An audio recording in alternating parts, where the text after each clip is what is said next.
وعليكم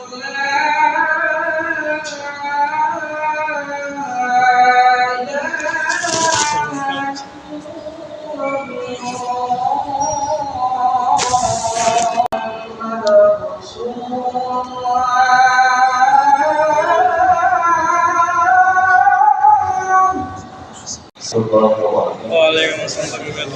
اللهم صل على محمد وعلى آل محمد كما صليت على إبراهيم وعلى آل إبراهيم إنك حميد مجيد.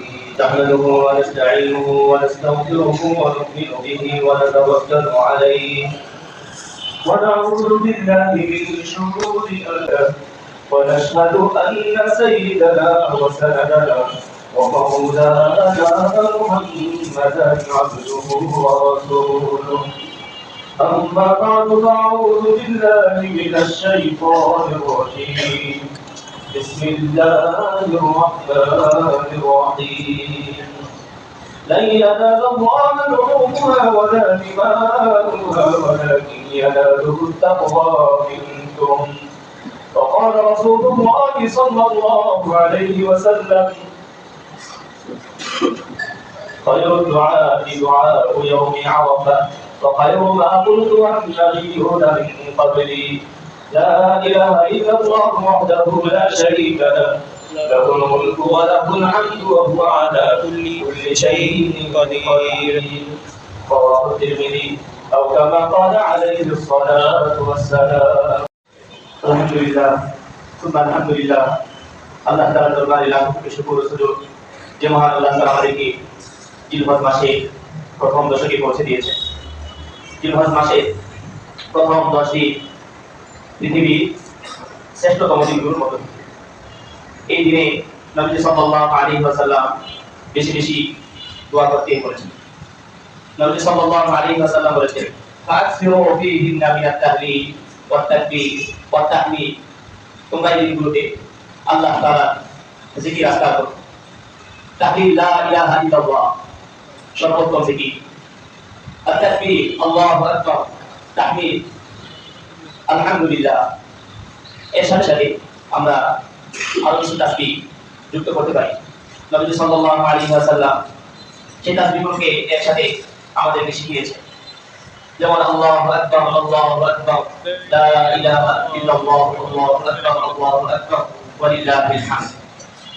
এই তাসবিহটা আমরা ইয়াউমে আরাফাত দিন অর্থাৎ 9 জিলহজ ফজর থেকে 5 দিন 13 জিলহজ শনিবার আসর পর্যন্ত প্রত্যেক ফরজ নামাজের পর আমরা পড়ি। আরাফাত দিন হলো 9 জিলহজ, আমাদের ঈদের একদিন আগে। আমাদের ঈদ তো এই বছর বৃহস্পতিবার, তো বৃহস্পতিবারের আগের দিন হলো ইয়াউমে আরাফাত। স্বাভাবিকভাবে এই দিনটাতে যখন আসে অন্য দিনগুলো আমরা বুঝি, ঈদ আমাদের তারিখ অনুযায়ী আমরা পালন করি। যদিও ব্যতিক্রম কিছু আছে, থেকে ব্যতিক্রম কিছু করা, এটার মাধ্যমে নিজেদেরকে জাহান্নামের রাস্তা প্রস্তুত করে।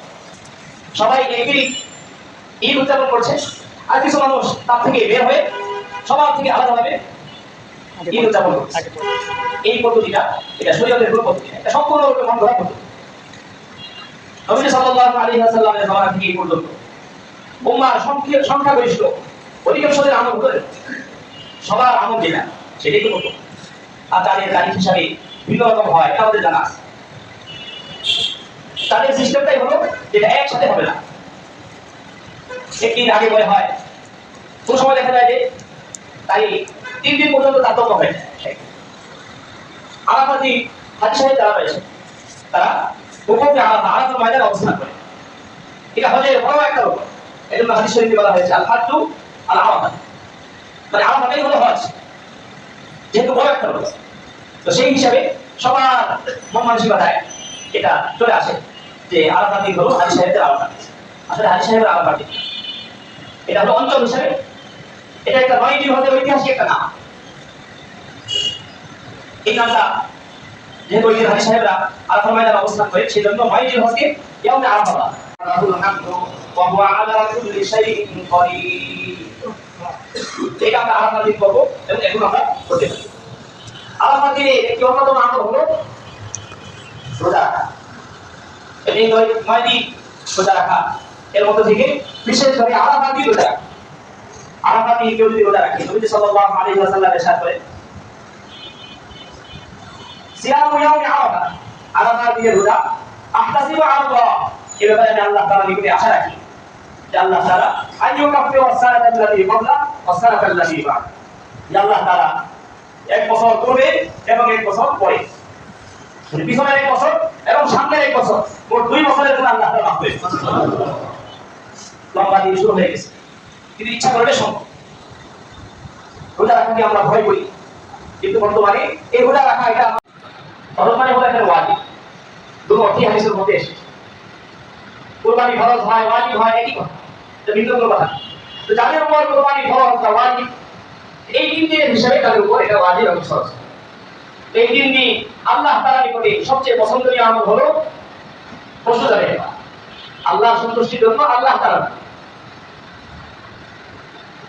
এজন্যই কুরবানি পশু যখন জবাই করা হয় তার একটা দোয়া, সেই দোয়াটা আমরা করি।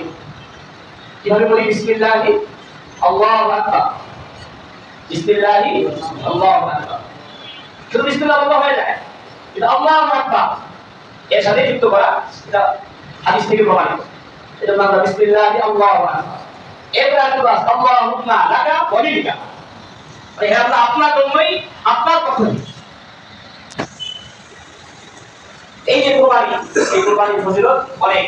নবী সাল্লাল্লাহু আলাইহি ওয়াসাল্লাম ইরশাদ করেন ফাইন্নাহু ইয়াতি ইয়াউমাল কিয়ামাতি বিকুরুনিহা ওয়া শারিহা ওয়া আবদাহা, কত ধরনের অপপ্রচার করা হয়, কিন্তু আলহামদুলিল্লাহ মুসলমানরা এখনো তাদের মধ্যে ঈমান রয়েছে যে আল্লাহর সন্তুষ্টির জন্য তারা এইভাবে করবেন।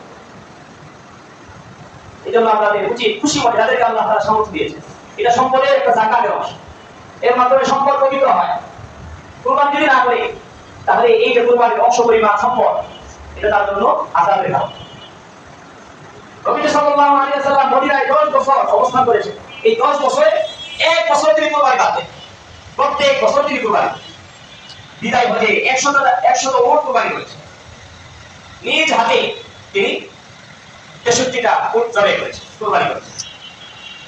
আর বাকি বড় আলী রাদিয়াল্লাহু আনহু কুরবানি করেছেন। এবং নবী সাল্লাল্লাহু আলাইহি ওয়াসাল্লামের পক্ষ থেকে আমাদের উচিত সামর্থ্যবানদের কুরবানি করা। নবী সাল্লাল্লাহু আলাইহি ওয়াসাল্লাম আলী রাদিয়াল্লাহু আনহুকে ওসিয়ত করেছেন, এবং নবী সাল্লাল্লাহু আলাইহি ওয়াসাল্লাম নিজে জীবন দশায় উম্মতের পক্ষ থেকে কুরবানি দিয়েছেন।